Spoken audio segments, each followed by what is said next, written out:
Hi guys, it's Ankita. Welcome to Enchanted Bookends. In this video, I'm going to talk about Our Mutual Friend by Charles Dickens. This is quite a chunky book. This book is divided into 4 parts, 4 books. And I've finished reading the first book and I thought I would just record my thoughts about this book. But if you are here and you haven't read the book yet, then I will give you a brief description of what this book is about before I dive into sort of the spoilers. So here's a spoiler-free version of what this book is about based on the first book that I've read. The story begins with a dead body found in River Thames, or Thames, and we find out that this is a guy who had recently come into inheritance and is now found dead. We don't know who killed him, how he died, why he died. We don't know, because now that he is dead, the inheritance now goes to the servants of his father. And these servants are the Boffins. Boffinses kind of move up into this social hierarchy all of a sudden without ever being very ambitious. Well, other than the Boffinses, there are many big characters in here. We have a mysterious man who shows up first under a certain name and then later on under another name. So we don't really know who this guy is. Are either of those names his real name? We don't know. So yeah, there's a lot of mystery surrounding this man. And then there are accusations as to who killed the guy, right? The guy who came into inheritance, Mr. Harmon. Who killed him? We don't know. So lots of mystery, lots of characters who are hungry for money, social climbers. And then there are really some very compassionate, heartwarming people. And it's a very typical Charles Dickens novel where you have the themes of poverty, or definitely education is a theme here. There are some really crazy characters, so many crazy characters in here. We just don't know what's gonna happen next. So it's a excellent mystery. And what I will say is that this is one of the most sarcastic prose of Dickens that I've ever read. It's just dripping with sarcasm. So that's all I have to say about the book without giving away any spoilers. So now I will start talking about book 1. And this is for those of you who have actually read book 1 so that we can just talk about it and not worry about spoilers. So first and foremost, the first chapter. I started this book in October, I believe, and I was so happy that the first paragraph itself is where they say that it's an autumn evening and we find Lizzie and the gaffer, her father, in the boat on the Thames, and they are, what we find out later on, have a body in there, and this is the body of the guy who recently came into inheritance and is now dead. So it's Mr. Harmon, the son of Mr. Harmon. And we find out that there's another sketchy character who used to be a partner of the gaffer, and we later on see more about him. But yeah, first chapter was a little bit confusing for me. I was not really sure what was going on. The second chapter, even more confusing, but it's dripping with sarcasm. So many characters are introduced to us. It's a sort of a party at the Veneerings, and we find out the Veneerings are, they have so many best friends, bosom friends, as Dickens says, and there's Lady Tippins, we get introduced to Mortimer Lightwood, we get introduced to Eugene, who becomes a very interesting character later on. But yeah, that whole party introduces us to so many of these characters who are, we can say, a little high up in the social hierarchy as compared to the other characters that we see. We also find out that this is the chapter where we find out what happened with the old Mr. Harmon, you know, how he died and how his son came into inheritance and now he's found dead. And Mortimer Lightwood and Eugene head off to identify him, and they go to the police station to do that. And there is another man in chapter 3, and this is the mysterious guy, right, who comes to identify Mr. Harmon, the junior, right, who has died under mysterious circumstances. And he says that his name is Julius. Let me see. Oh, Julius Hanford, Mr. Julius Hanford. And the inspector is very doubtful of that. The character of the inspector is also very interesting in this. And then we see the R. Wilfer family and how Dickens describes the husband as Rumpty. But yeah, I absolutely love Dickens' writing, you know. And I took a walking tour in London once, and it was the Christmas Carol tour, because if you don't know, the Christmas Carol is just a story that I revisit every year. It's one of my favorite. It is a story that made me fall in love with Dickens's storytelling, his writing. But the guy who was giving the tour, the guide, he told us that Dickens was very money oriented, and back in the day he used to get paid per word, and so he would use 10 different words to describe one thing, and that sort of became his writing style later on, and he continued doing that, writing long sentences. The adjectives were endless, and so we have something like over here, his like the guy's name is Reginald, but he had a lot of nicknames. Some of them were like rusty, retiring, ruddy, round, ripe, ridiculous, ruminative, and others were like raging, rattling, roaring, raffish. But his popular name was Rumpty. Yeah, and we get introduced to Mr. Rumpty's family, the wife, and then 2 daughters, Isabella and Lavinia. And we learned that, is it Isabella or Bella? We learned that Bella was actually, she was supposed to marry the guy who's now dead. And I thought that was the most weird connection. At some point in book 1, we are told how that happens, like, but yeah, it doesn't seem like there was really any connection between Bella and the guy that she was going to marry and who is now dead. And we also find out that there's a new tenant now, and this tenant is the same guy who showed up to identify the dead body at the police station, Mr. Julius I forget his last name. And then now he becomes a tenant under the name of Mr. John Rokesmith. So who is he? Is he Julius or is he John Rokesmith? We don't know. Another thing that I'm loving about this book is the illustrations are absolutely gorgeous. I wish like we could bring back these sort of illustrations. I think they're called ink illustrations. And yeah, I wish we could bring those back for our contemporary novels. Why did we stop doing that? And then we have Boffin's Bower, and we get introduced to a very interesting, and later on we find out a very crooked character, Silas Wegg. Silas Wegg is very smart. He says that he does not haggle, but the way he haggles with Mr. Boffin, right? Mr. Boffin has come into inheritance, you know, he used to be a servant, and now all of a sudden he has it. And he is a very nice, lovely guy, both Mr. Boffin and Mrs. Boffins. I loved their characters. They're so 2 very humble beings, but they also want to do what is right. Like they want to be fashionable. I loved how Mrs. Boffin wants to be fashionable, but I love the relationship between them more. How Mr. Boffin is so supportive of the wife, and it's just a very lovely relationship.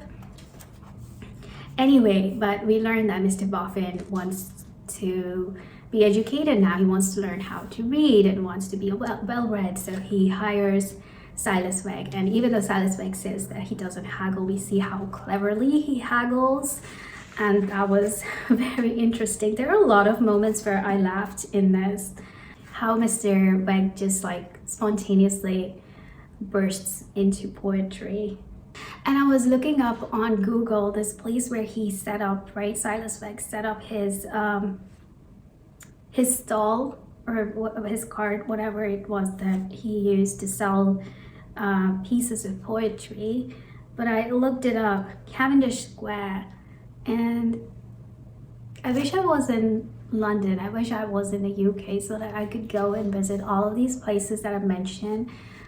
Currently, I just looked it up on Google and I was sort of following all the streets, the Temple Church, and yeah, all the adjoining streets, and you can actually see where they were going. It's yeah, it's pretty interesting. It's lovely to be in London, in that part of London where most of Dickens's stories are set. And then we go to the Six Jolly Fellowship Porters. It's a bar which is run by a very interesting woman named Miss Potterson. And I love how she knows how to control, she knows how much alcohol that needs to be served to her customers, and the customers are also sort of are respectful of her. And we see that this guy who used to be partner with Gaffer, he shows up, and he sort of gets into her ear and basically implies that the Gaffer is not a good man and he possibly would have murdered this guy, Mr. Harmon. And we also see this interaction between Miss Potterson and Lizzie. And then Lizzie has a brother, Charlie. Lizzie goes back to her house and she basically packs Charlie a bag and she sends Charlie away, and she's like, you need to things are gonna get worse, Lizzie can sense things are gonna get worse for her father, eventually for their family. They're very poor. They live off of whatever they find on the waters. So she sends Charlie away, and Charlie goes away to seek an education. So there's this theme of education where we see Mr. Boffin also, now that he has the time and the luxury of getting educated, he wants to be a well-read man, right? So that there's this ambition of being educated, wants to sort of enter that class of people who are educated. And then you have Charlie, right? Lizzie wants Charlie to have an education instead of being caught up in her father's life, which is possibly going to get worse because there is this sense of like suspicion in the air that her father is possibly a killer, a murderer. And we see a little glimpse of how Gaffer can be, but we clearly see that Lizzie loves him. But she does have that a little bit of a moment there when her father is mad, when he finds out that his son has walked out, he's never going to come back. He's a little bit mad, and Lizzie for a moment thinks, is he beyond committing a murder? But we know that Lizzie clearly loves him. And then we have this chapter, Mr. Wegg looks after himself, which is one of the most weirdest chapters I've ever read. And if there was someone who would write it, it would be Dickens. And he goes to this guy who I think did he go there for prosthetics? I think so, right? Because Mr. Wegg has a wooden leg. But yeah, the entire place was Mr. Venus, surrounded by the trophies of his art. So he has skeletons there. I don't know what he does there, but yeah, it's a beautiful artwork over here. There's one artwork that I love the most, and let me get to that. But yeah, this was just a very weird chapter of Mr. Wegg and Mr. Venus, and I wonder how Mr. Venus is gonna come into play later on. Yeah, and then we have the chapter where Mr. Boffin is in consultation. So he goes to Mr. Lightwood and he wants a will in place, right? That was a really, really interesting chapter because there's a boy named Blight there. The dismal boy whose appropriate name was Blight. And again, these characters are so funny. On page 92 of this edition, we have, when Blight starts writing all of the names, all of the days' appointments, he say, It's Mr. Ags, Mr. Bags, Mr. Cags, Mr. Dags, Mr. Fags, Mr. Gags, Mr. Boffin. Yes, they're quite right. And then again, he starts writing Mr. Alley, Mr. Bally, Mr. Cally, Mr. Dally, Mr. Fally. Just, this is Dickens writing through and through. And it's just very, I don't know, reading Dickens prose always brings me a lot of joy for some reason. Yeah, so we find out that Boffin is over there because he wants not only a will, but what does he want? Yeah, he wants to set out a prize. Mr. Lightwood, here has been a wicked, cruel murder. By that murder, me and Mrs. Boffin mysteriously profit.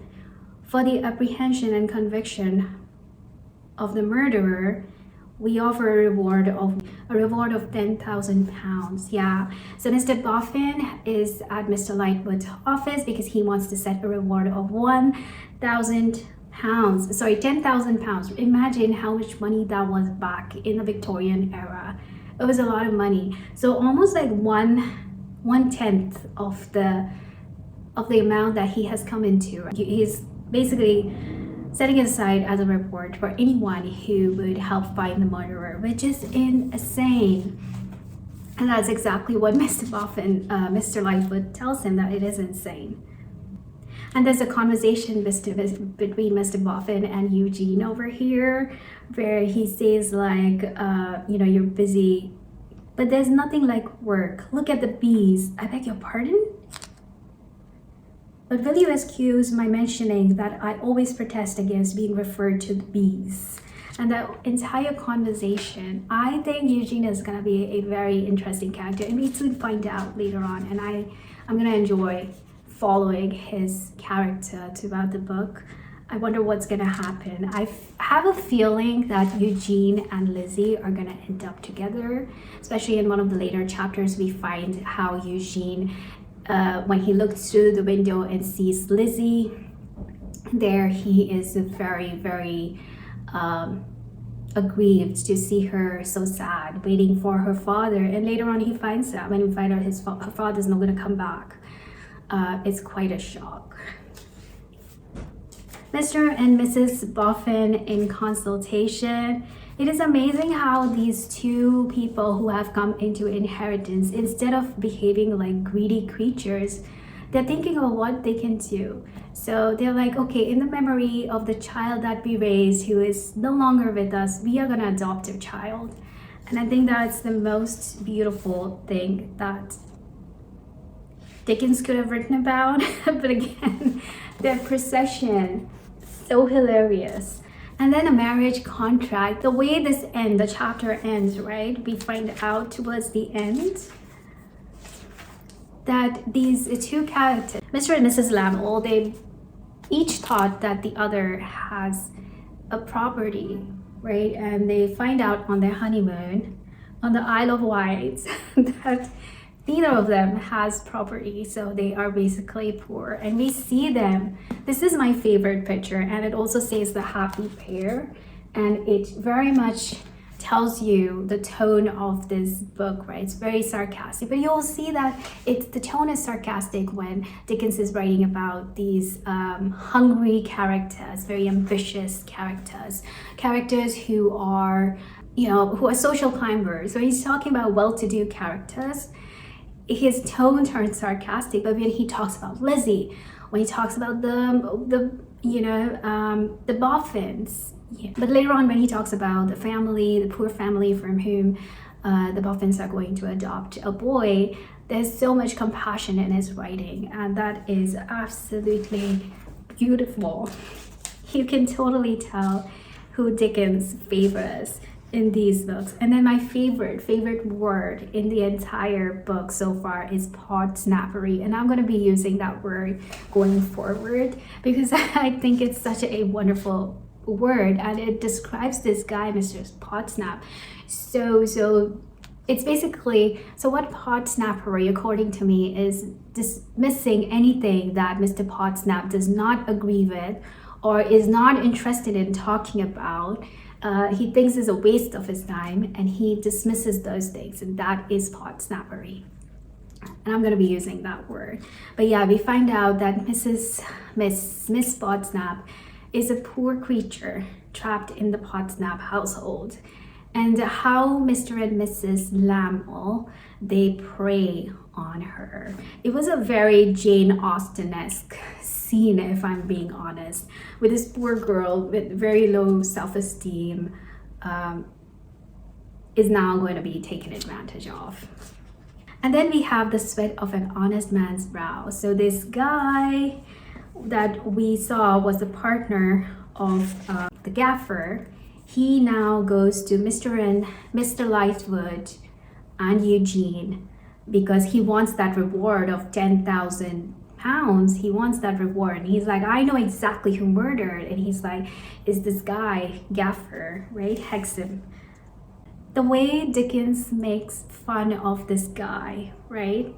For affidavit, he says, Alfred David. Oh, he is uneducated, this guy. I don't remember his name. What was his name? Riderhood, Mr. Riderhood. Mr. Riderhood is very uneducated, but at the same time, he knows exactly what he wants, right? He wants those 10,000, that reward money, and he knows that everything that he's saying needs to be noted down, and there needs to be a witness. So Eugene is the witness, and yeah, he's very clever, this guy. But he leads them to the river, and they end up finding the body of Gaffer, which I was not expecting. And the way Lizzie is waiting for her father to come back, it was the saddest scene ever. And I have a feeling that Gaffer was not responsible for murdering anyone. Yeah, he did dodgy businesses, like he would rob dead bodies, but he did not stoop as low as killing someone, murdering someone. So yeah, that was a very sad scene. And then we have two new servants, and I absolutely love that entire scene where Mrs. Boffin and Mr. Boffin go to see the little boy that they wish to adopt. That scene was beautiful, but at the same time, how Mr. Wegg is so smart and how he wiggles his way into the Bower, right, the Boffin's household. He's like, I might as well live here. And he makes sure that he's still getting paid for, reading to Mr. Boffin, plus staying there. So it has a lot of benefits. And then we see that there's a secretary. Now, John Rokesmith was the tenant, and how he just pops up at Mr. Boffin's place, and he's like, I want to be a secretary, and he gets hired as a secretary, and he helps Mr. Boffin. I feel so bad for Mr. Boffin. He's never managed properties, never managed finances, so he's clearly overwhelmed. And this secretary, I have a feeling now, and after reading the last chapter especially, that he might be Mr. Harmon, the son who has come from abroad, who everyone thinks has died. But maybe he is not. Maybe he is John Rokesmith, and I have a very strong inclination. So I'm reading this book with my friend, and she guessed it before I finished reading the last chapter, and she was totally right. Now my suspicions are really high, and I kind of believe that he's the guy. And I also feel he finds Bella very irksome, but at the same time, I think he will end up with Bella. And I wonder how Bella's character arc will be, what her development will be. Will there be a change in her? Because at the moment, she is not someone that I especially like. With Charles Dickens, he does everything over the top, right? So he'll write characters who are absolutely horrid, and then he'll write characters who we want to feel compassion. And we know from his writing what he wants us to feel. And he clearly doesn't want us to like Bella right now, and I don't. But I also have a feeling he's gonna change our hearts, and something's gonna change with Bella. But yeah, so that is book 1 of Our Mutual Friend. Let me know what you think of John Rokesmith. Do you have the same suspicion that he is Mr. Harmon? Also, what do you think is going to happen with Lizzie and Eugene? Yeah, let me know in the comments down below. I hope you are enjoying this book as much as I am, and I'm super excited to jump into part 2, and I'll make another video after I finish book 2 of this. So yeah, thank you so much for watching this video. If you haven't already, please subscribe to my channel, and I'll see you next time. Until then, take care. Bye.